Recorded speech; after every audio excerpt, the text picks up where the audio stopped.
Lo dice la Biblia.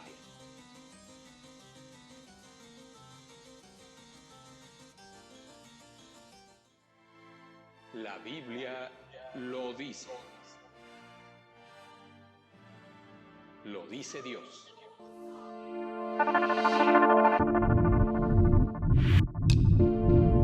Aborto. Muerte. Vida. Derecho a la vida.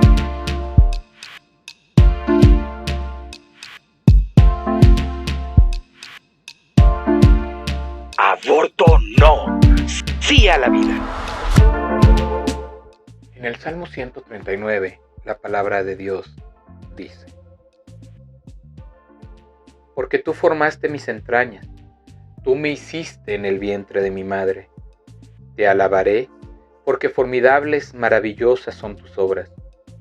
Estoy maravillado y mi alma lo sabe muy bien. No fue encubierto de ti mi cuerpo. Bien que en oculto fui formado y entretejido en lo más profundo de la tierra. Mi embrión vieron tus ojos, y en tu libro estaban escritas todas aquellas cosas que fueron luego formadas, sin faltar una de ellas. Cuán preciosos me son, oh Dios, tus pensamientos, cuán grande es la suma de ellos.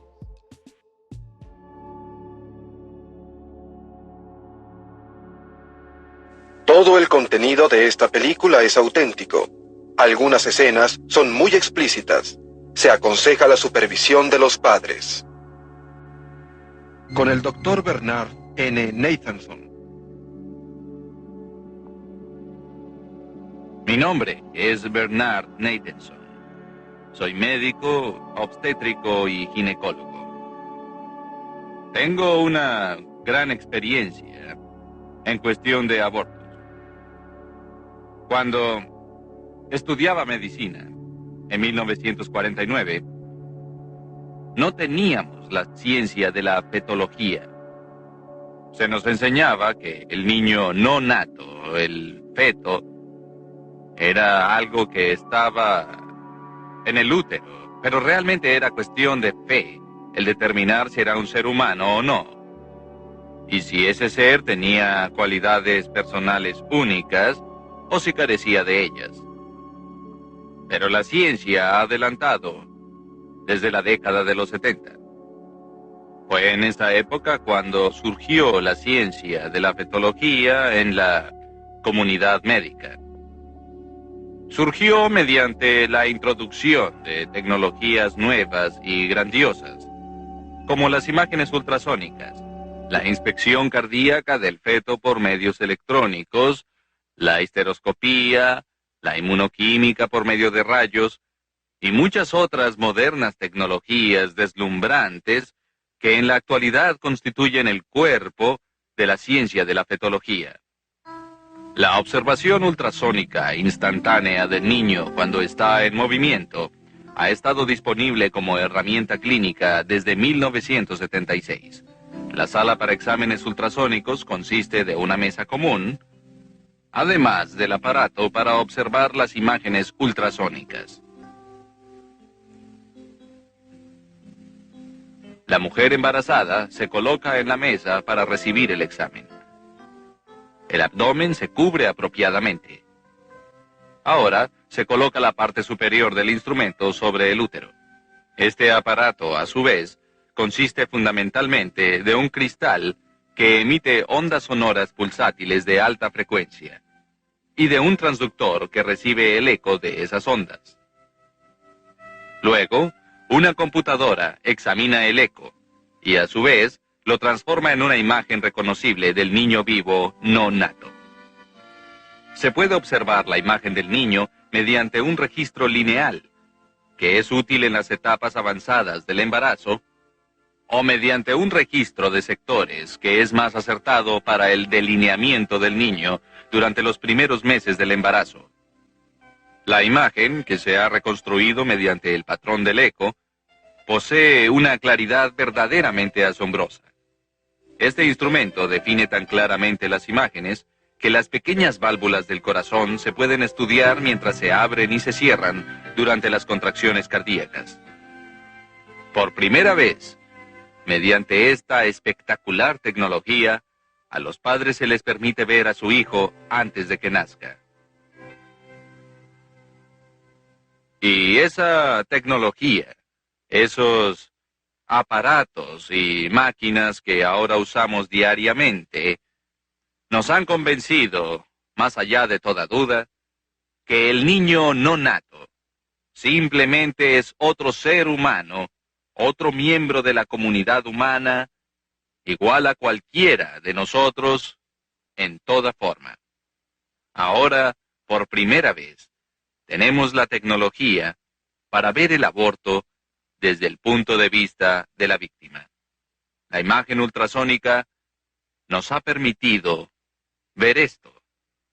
Y así, por primera vez, observaremos cómo el niño es desarticulado, desmembrado, aplastado, hasta su total destrucción por los insensibles instrumentos de acero del abortista.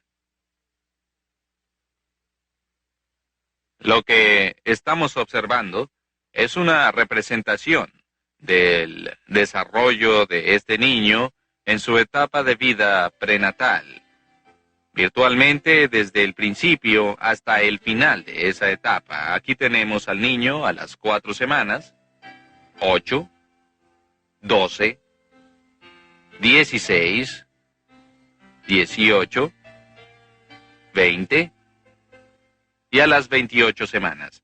Como pueden ver, no hay ningún cambio revolucionario o dramático en la forma o en la sustancia de esta persona durante esta etapa de desarrollo.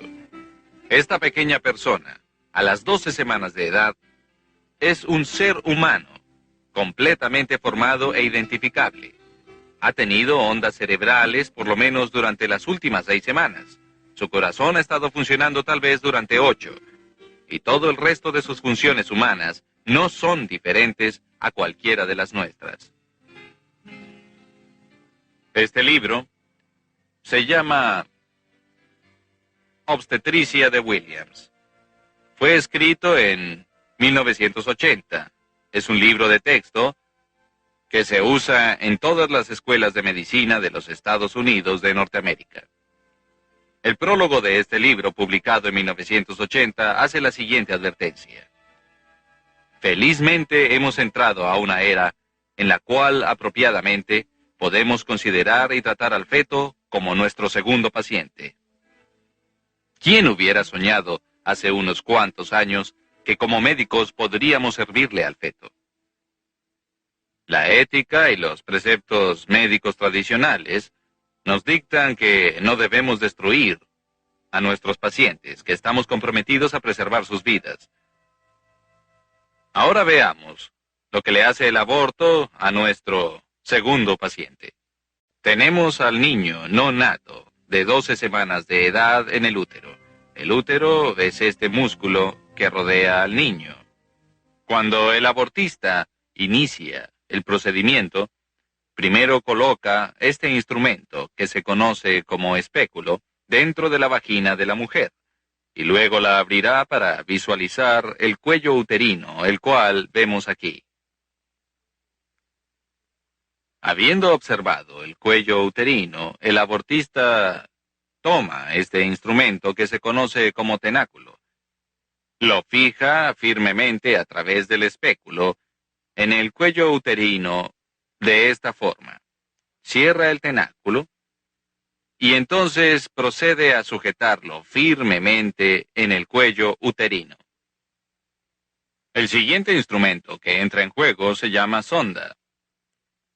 Este se introduce cuidadosamente al útero y luego se saca cuando el abortista ha determinado exactamente la profundidad, así como cuál es el tamaño del útero. Luego se usa este juego de dilatadores. Son instrumentos metálicos curvos para llevar a cabo la abertura del cuello uterino y finalmente introducir los propios instrumentos abortivos. El abortista primero introduce en el cuello uterino el más delgado de los instrumentos para dilatarlo. Gira el instrumento hacia el extremo un poco más grande, introduce ese extremo, y luego se abre paso mediante los diversos extremos, gradualmente más grandes de este instrumento dilatador. Después, toma el instrumento conocido como aparato de succión, que se encuentra en una envoltura esterilizada antes de usarse para prevenir alguna infección. Luego, procederá a introducirlo en el útero a través del cuello que ya ha sido dilatado y entonces perforará la bolsa que rodea al niño, dejando así que se escape el líquido amniótico. El instrumento entrará en contacto directo con el niño. Se aplica una presión aproximada de 55 milímetros de mercurio al extremo de este instrumento, ya que está unido a un tubo de succión largo y grueso en este extremo, y al instrumental abortivo, es decir, la máquina que está en el otro extremo. La punta succionadora comenzará a destrozar al niño. Las partes del cuerpo son destrozadas una por una, hasta que finalmente todo lo que queda son fragmentos del cuerpo y de la cabeza. Esta es demasiado grande como para pasar por el instrumento. Para esto será necesario introducir este instrumento llamado forceps de pólipo en el útero a través del cuello del útero ya dilatado. Entonces el abortista tratará de asir la cabeza del niño, que se encuentra flotando libremente en el útero entre los anillos de este instrumento. Luego aplasta la cabeza y se remueve el contenido de ella. Finalmente los huesos. Ahora, el aborto ha llegado a su fin. Ahora por primera vez, veremos una película con imagen ultrasónica verdadera del aborto de un niño de 12 semanas. Tenga presente que este no es un caso extraño, un aborto tardío. Es uno de los 4,000 abortos diarios que se llevan a cabo en los Estados Unidos de Norteamérica. Se filmó en una clínica de abortos. El médico que llevó a cabo el aborto era un joven que estaba trabajando en 2 clínicas abortivas diferentes. Ya había llevado a cabo cerca de 10,000 abortos a pesar de ser tan joven. Cuando se le pidió que asistiera a una sesión para ver la película, quedó tan asombrado por lo que había hecho, que salió momentáneamente de la habitación. Regresó para terminar la función, pero con la idea de no practicarlo otra vez. La mujer joven, que usó la cámara ultrasónica en la operación, era una activista de los derechos de la mujer y apoyaba el aborto. Pero ella también quedó tan conmovida por lo que vio en la película que nunca más discutió sobre el tema del aborto. Este es un registro de sectores de una imagen ultrasónica real de un niño no nato de 12 semanas de edad. El niño está orientado en esta dirección. Ustedes pueden ver con cierta claridad la cabeza y el cuerpo que está aquí. Y esta imagen es la mano del niño al acercarse a la boca. Al ver más de cerca la imagen, podemos distinguir el ojo o la órbita del ojo aquí, la nariz que está aquí, y también la boca. Y hasta podemos ver el ventrículo del cerebro aquí. Este es el espacio lleno de líquido en el cerebro. Aquí vemos el cuerpo del niño de perfil con las costillas y la columna vertebral atrás, la espalda. Esta parte granular de tejido que está en la parte superior del sector parece ser la placenta o secundinas del niño. Aquí comenzamos a ver los muslos, las extremidades inferiores del niño salen del cuerpo de esta forma. Ahora, pasemos a la acción. Vemos el corazón latiendo en el pecho del niño. El corazón está funcionando a un ritmo aproximado de 140 latidos por minuto, y podemos ver al niño moverse serenamente en el útero. Podemos ver que cambia de posición de vez en cuando. Todavía está orientado de esta forma, y la boca está recibiendo el dedo pulgar del niño. Nuevamente el niño se está moviendo tranquilamente en su santuario. Ahora, esta sombra que está cerca del fondo de la pantalla es la punta de succión. Hemos pintado deliberadamente la punta de succión para que ustedes la distingan más claramente. Pero ahora, el abortista ha dilatado el cuello del útero y está introduciendo la punta de succión. Ustedes pueden ver cómo se mueve hacia atrás y hacia adelante a lo largo de la pantalla. Notarán que cuando la punta de succión, que ahora se encuentra aquí, se mueve hacia el niño, y el niño se retirará y llevará a cabo movimientos más violentos y mucho más agitados. El niño se está moviendo de una forma mucho más determinada. Su orientación cambia de vez en cuando. Aquí está retrocediendo nuevamente. La punta de succión no ha tocado realmente al niño y a pesar de eso él está extremadamente agitado y se mueve en forma violenta. Ahora el niño ha tomado nuevamente la posición de perfil y una vez más la punta de succión se mueve por la pantalla. Ahora, la boca del niño está abierta, como si adivinara que algo grave está a punto de suceder. Esta punta de succión, que ustedes ven moviéndose violentamente hacia atrás y hacia adelante en la parte inferior de la pantalla, es un instrumento letal que finalmente destrozará al niño. Solamente después de que el líquido se ha salido y la bolsa ha sido perforada, es cuando la punta se dirigirá realmente contra el niño. Podemos ver cómo se mueve la punta hacia atrás y hacia adelante mientras el abortista busca el cuerpo del niño. Una vez más, vemos la boca muy abierta, en un grito silencioso, como vemos aquí. Este es el grito silencioso de su extinción. Ahora, el ritmo cardíaco se ha acelerado dramáticamente, y en este punto los movimientos del niño son violentos. Él percibe la agresión en su santuario. Se está retirando.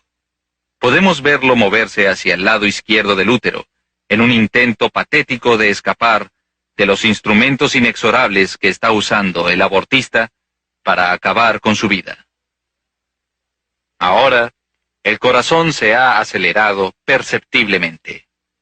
Contamos aproximadamente 200 latidos por minuto. No hay duda de que el niño está percibiendo un peligro mortal inminente. La membrana ha sido perforada y el líquido se ha salido. Ya no vemos la gran provisión de líquido rodeando al niño. Pero una vez que ha escapado el líquido, la punta de succión se ha fijado firmemente en el cuerpo del niño.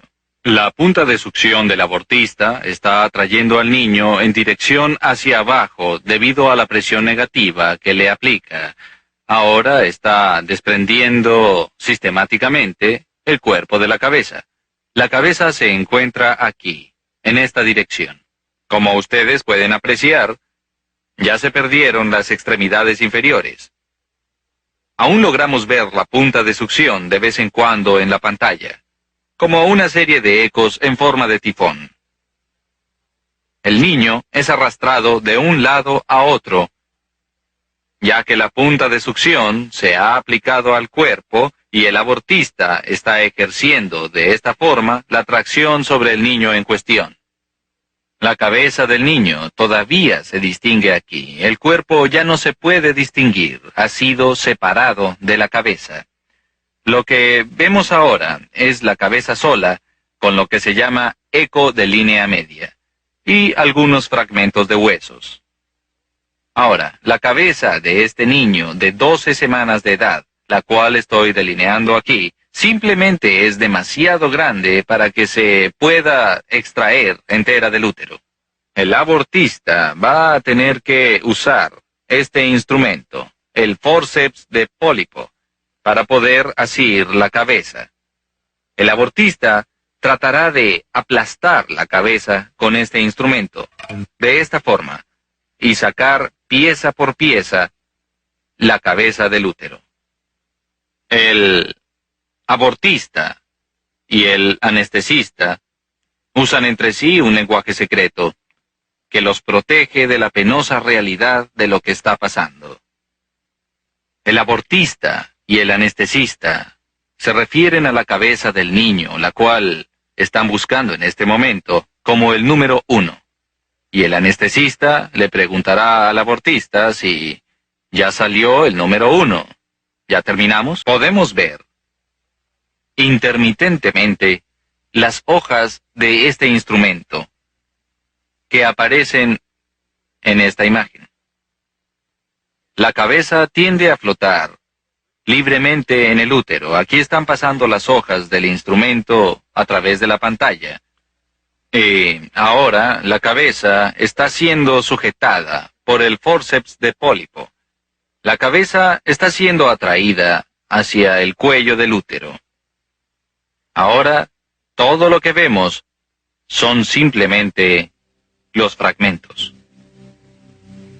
Los trozos de tejido que prueban que una vez existió un ser humano pequeño e indefenso. Ahora analicemos el aborto como industria. Hablábamos de 1,5 millones de abortos en este país. Y el costo promedio de un aborto es aproximadamente de $300 a $400 por operación. Esto ha creado en este país una industria de aproximadamente 500 a 600 millones de dólares al año, por lo que esta industria quedaría clasificada en la lista de las 500 más grandes del mundo. El 90% de las ganancias van al bolsillo de los médicos y el resto al de los empresarios que administran las clínicas. Recientemente hicimos algunas investigaciones acerca de estas clínicas. Se están concediendo franquicias para estas clínicas como si fueran restaurantes de autoservicio por todo el país. Sabemos que hay cadenas en California y a lo largo del suroeste y sureste de los Estados Unidos de Norteamérica. Ahora, existen algunas evidencias de que estas clínicas están cayendo en manos del sindicato del crimen.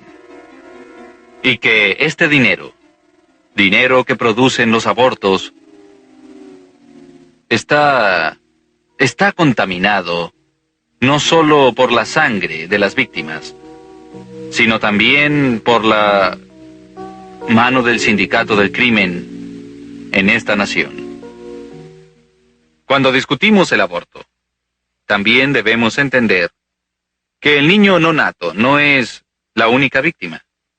Las mujeres también son víctimas, al igual que los inocentes niños. A las mujeres no se les ha informado de la verdadera naturaleza del niño no nato. No se les ha mostrado los verdaderos hechos de lo que realmente es el aborto.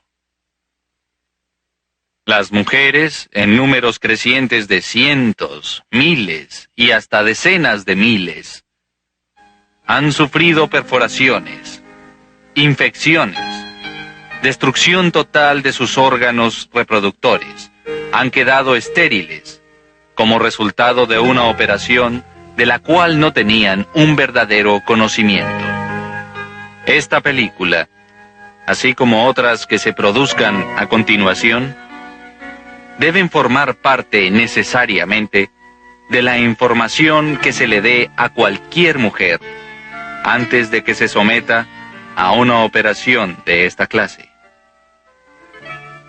Yo acuso a la Liga Nacional de Acción del Derecho del Aborto, acuso a la planeación familiar y a todos sus cómplices de conspiración en la industria del aborto, de una consistente conspiración de silencio para mantener a las mujeres en la oscuridad con respecto a la verdad del aborto. Y además reto a todos los que abastecen a los abortistas a que muestren esta película auténtica o alguna similar a ella a las mujeres antes de que den su consentimiento para un aborto.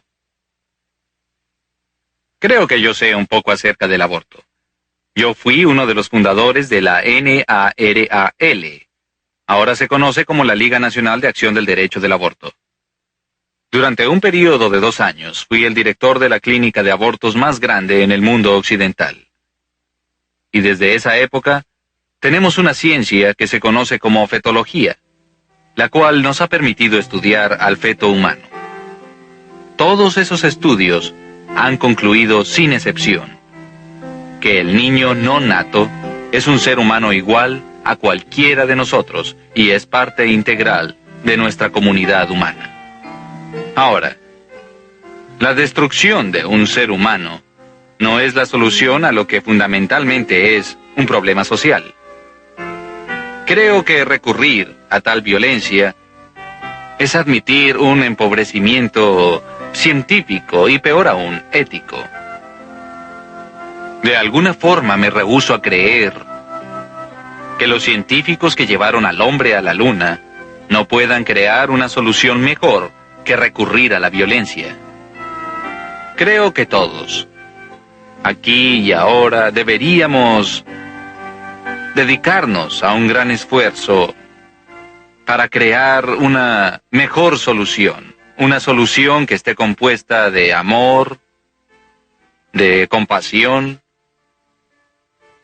y de una consideración decente por prioridad dominante de la vida humana. Por favor, por el bien de la humanidad. Cuando vamos en contra de los principios que Dios nos ha dado en su palabra, cuando vamos en contra de sus mandamientos, cuando vamos en contra de lo que Dios ha estipulado, viene un juicio. Viene un juicio por ir en contra de lo que Él ha mandado en nuestra vida. Viene un juicio porque aunque Dios es amor, pero Dios, si usted no se arrepiente, viene un juicio.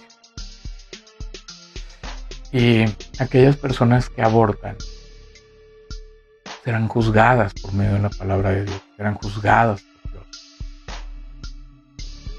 Dice la palabra de Dios en Amós 1:13. Así ha dicho Jehová: por 3 pecados de los hijos de Amón y por el 4º no revocaré su castigo, porque para ensanchar sus tierras, o sea, para tener más tierras, para tener más posesiones, abrieron a las mujeres de Galaad que estaban encintas. Abrieron a las mujeres de Galaad que están encintas. ¿Qué quiere decir? Quiere decir que las hicieron abortar para que no nacieran más niños y entonces poder ellos poseer más tierra que los que ellos ya tenían. Y que si nacían más niños iban a tener que repartir esa tierra. Qué triste. El Señor no le agrada el aborto.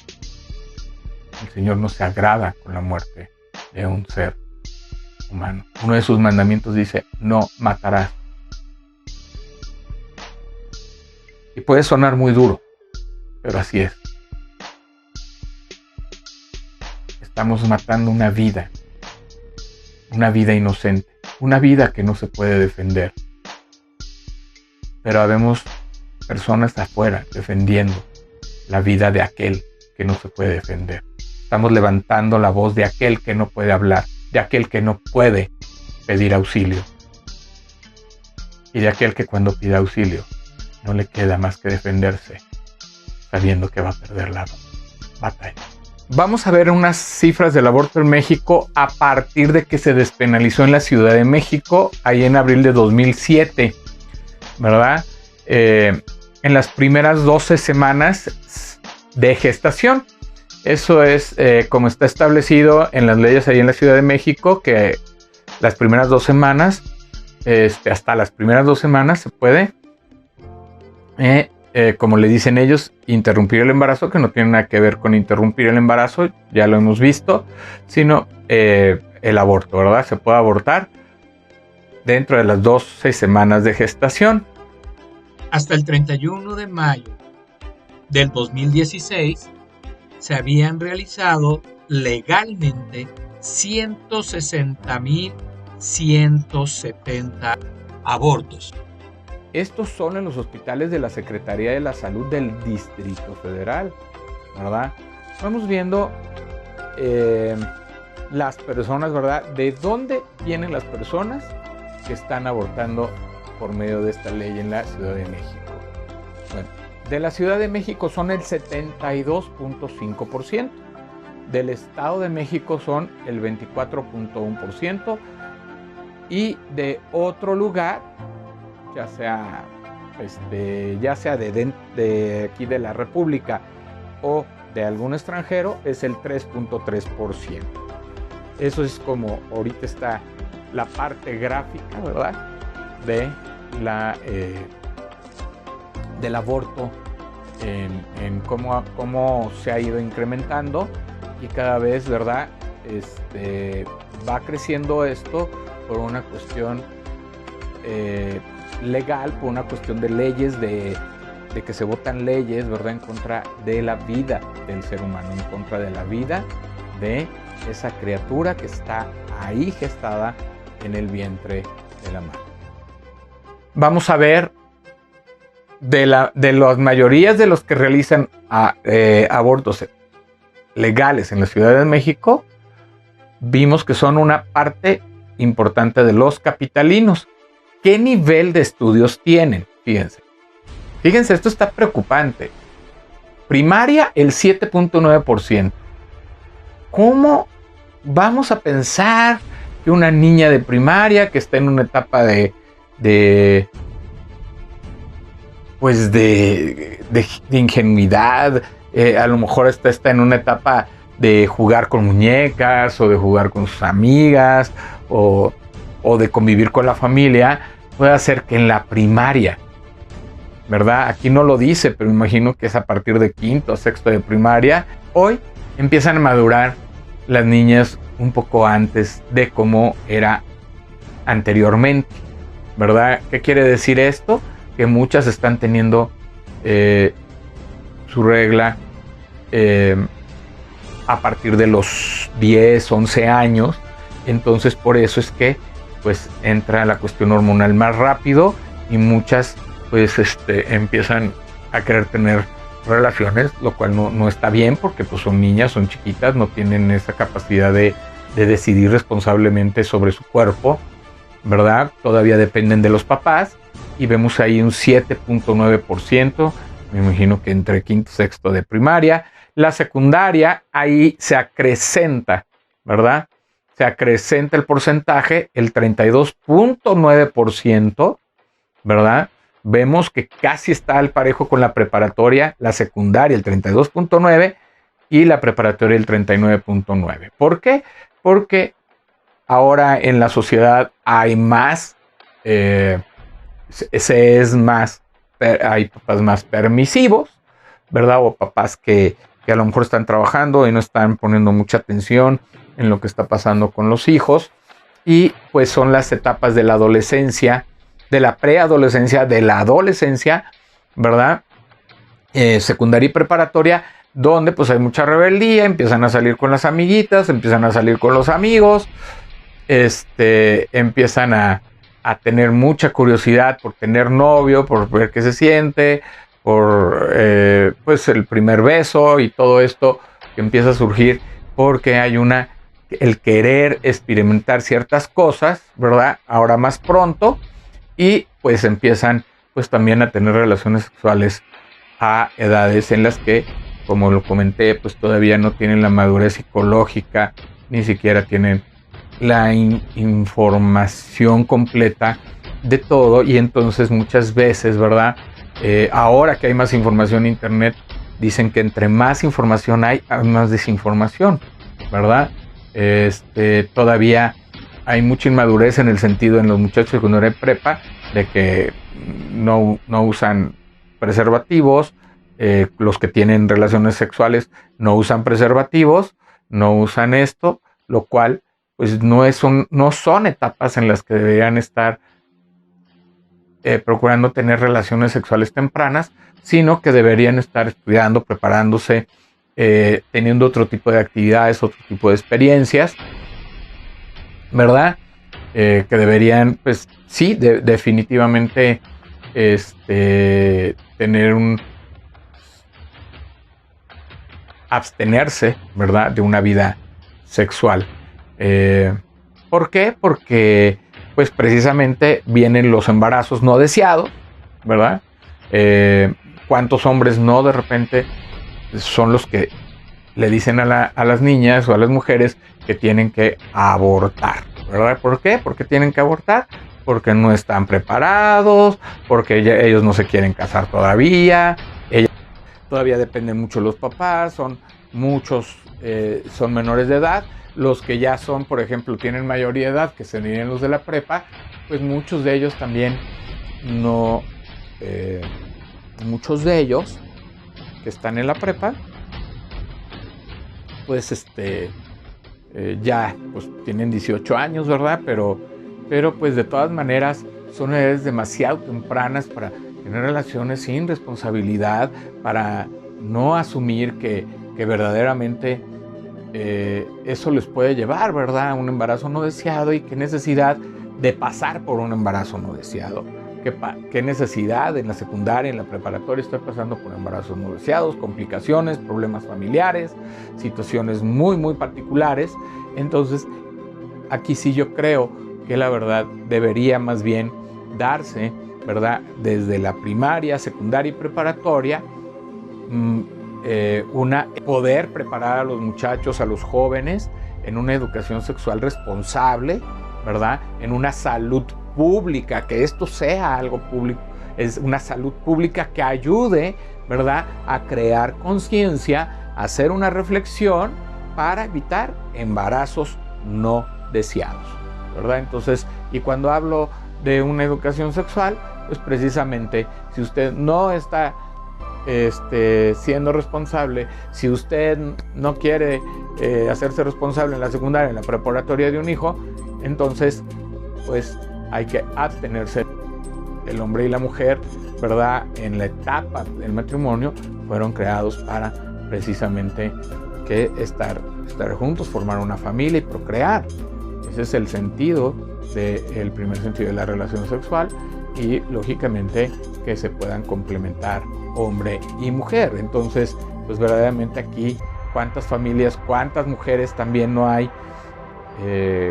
cuántas madres solteras no hay que están sufriendo por este tipo de circunstancias, ¿verdad? Hombres que las exponen, hay mujeres que no quieren abortar, y muchas veces las obligan a abortar. Hay otras que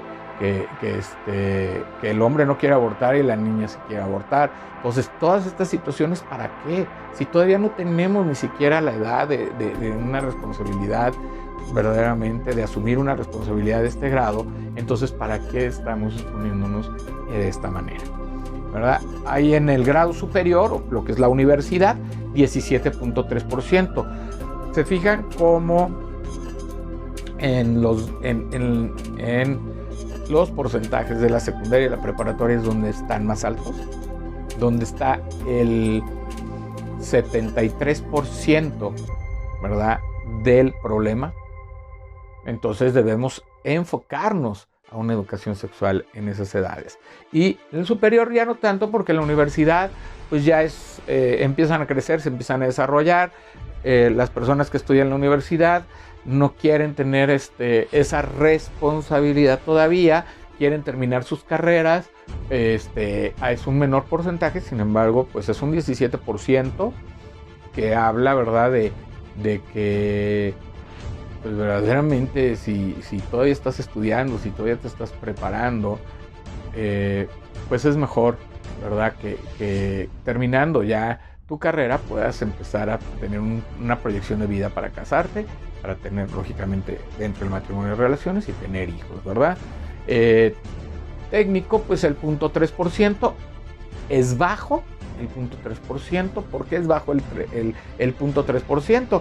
Es donde un nivel, digamos, de estudios un poquito más bajo, donde no se tiene la circunstancia muchas veces económica. Entonces, pues hay un poquito más el miedo de decir, ahorita yo no me quiero, ¿verdad? Yo no me quiero, yo no quiero tener hijos, no quiero embarazarme, no quiero tener ninguna circunstancia que me obligue, ¿verdad?, a ir a abortar o que me obligue a asumir esa responsabilidad, ¿verdad? Y lo que les venía, y bueno, dice ninguna 1.7, o sea, un 1.7 que pues, no tiene estudios, ¿verdad? Y que pues aborta, ¿verdad? Vemos ahí el 73.8% entre los dos niveles, entre secundaria y preparatoria, que ya lo había comentado. ¿Es preocupante? Sí, es muy preocupante. Ahora, también en estos grados, pues también se pueden considerar aquellas personas que, aunque aquí en este porcentaje no lo dice, pero a lo mejor hay niñas, ahí en primaria, a mí me preocuparía porque tendría que ver con abuso a niños, abuso sexual a niños, pues posiblemente el porcentaje tenga que ver con el abuso, porque no creo que en primaria, la verdad, se estén pensando en embarazar, estén pensando en tener relaciones sexuales, la verdad no lo creo. La verdad lo que más creo es que ese porcentaje es un porcentaje de abuso, de embarazos por abuso sexual, ya sea de alguna persona mayor, de algún adulto, de algún familiar, porque hay muchos casos en México, y también puede haber casos en secundaria y preparatoria.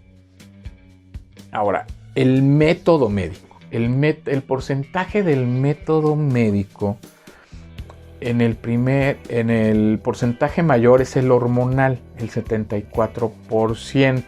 ¿Qué quiere decir? Que es por alguna pastilla o por algún medicamento que les dan y para que aborten aparentemente de manera natural por medio de sangrado, pero puede ser muy peligroso si no se tiene el cuidado. El 24% está en la aspiración manual endouterina, es decir, usando instrumentos médicos, usando aspiradoras, usando cuestiones, como ya los vimos al principio de este video, cómo es el proceso de un aborto y cómo se usa a veces hasta instrumentos médicos y quirúrgicos para realizar el aborto. Y el último es el legrado uterino instrumentado, ¿verdad? Es el 2%. Entonces estamos viendo que la parte hormonal en el Distrito Federal es del 74%.